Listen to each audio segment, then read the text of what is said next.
The power of yet.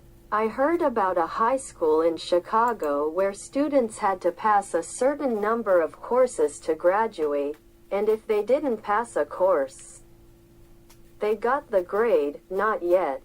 And I thought that was fantastic, because if you get a failing grade, you think, I'm nothing, I'm nowhere. But if you get the grade, not yet, you understand that you're on a learning curve. It gives you a path into the future. Not yet also gave me insight into a critical event early in my career, a real turning point. I wanted to see how children coped with challenge and difficulty, so I gave 10-year-olds problems that were slightly too hard for them. Some of them reacted in a shockingly positive way. They said things like, I love a challenge, or, I was hoping this would be informative. They understood that their abilities could be developed. They had what I call a growth mindset. But other students felt it was tragic, catastrophic. From their more fixed mindset perspective, their intelligence had been up for judgment, and they failed. Instead of luxuriating in the power of yet, they were gripped in the tyranny of now. So what do they do next? I'll tell you what they do next. In one study, they told us they would probably cheat the next time instead of studying more if they failed a test. In another study, after a failure, they looked for someone who did worse than they did so they could feel really good about themselves. And in study after study, they have run from difficulty. Scientists measured the electrical activity from the brain as students confronted an error. On the left, you see the fixed mindset students. There's hardly any activity. They run from the error. They don't engage with it. But on the right, you have the students with the growth mindset, the idea that abilities can be developed. They engage deeply. Their brain is on fire with yet. They engage deeply. They process the error. They learn from it and they correct it.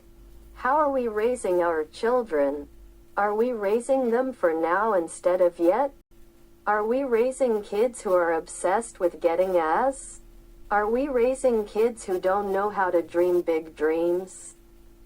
Their biggest goal is getting the next A, or the next test score. And are they carrying this need for constant validation with them into their future lives? Maybe, because employers are coming to me and saying, we have already raised a generation of young workers who can't get through the day without an award. So what can we do? How can we build that bridge to yet? Here are some things we can do. First of all, we can praise wisely, not praising intelligence or talent. That has failed. Don't do that anymore. But praising the process that kids engage in, their effort, their strategies, their focus, their perseverance, their improvement. This process praise creates kids who are hardy and resilient. There are other ways to reward yet. We recently teamed up with game scientists from the University of Washington to create a new online math game that rewarded yet. In this game, students were rewarded for effort, strategy, and progress.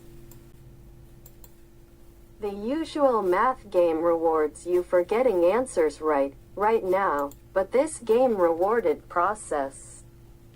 And we got more effort, more strategies, more engagement over longer periods of time, and more perseverance when they hit really, really hard problems.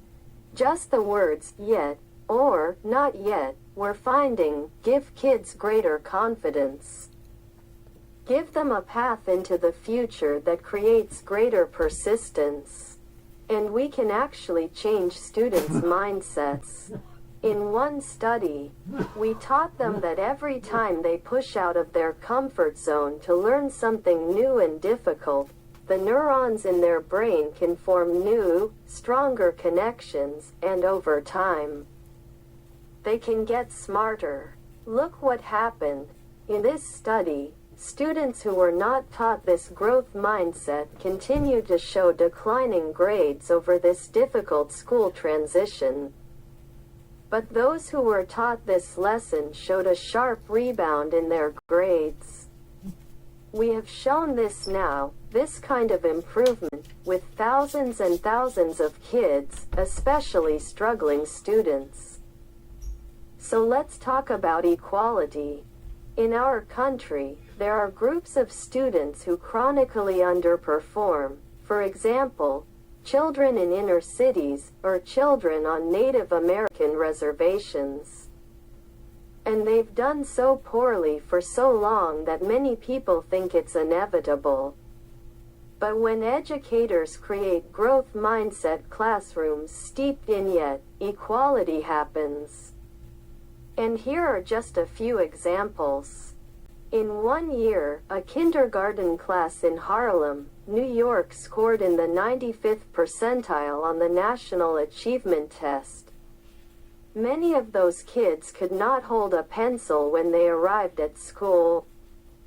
In 1 year, 4th grade students in the South Bronx, way behind, became the #1 4th grade class in the state of New York on the state math test.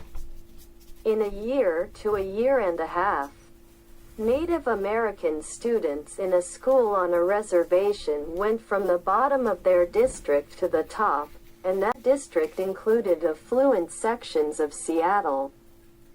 So the Native kids outdid the Microsoft kids. This happened because the meaning of effort and difficulty were transformed. Before, effort and difficulty made them feel dumb, made them feel like giving up. But now, effort and difficulty, that's when their neurons are making new connections, stronger connections. That's when they're getting smarter. I received a letter recently from a 13-year-old boy. He said, "Dear Professor Dweck, I appreciate that your writing is based on solid scientific research. And that's why I decided to put it into practice. I put more effort into my schoolwork, into my relationship with my family, and into my relationship with kids at school. And I experienced great improvement in all of those areas. I now realize I've wasted most of my life.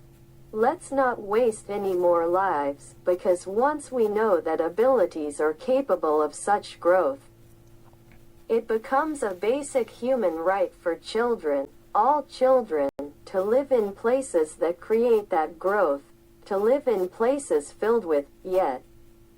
Thank you.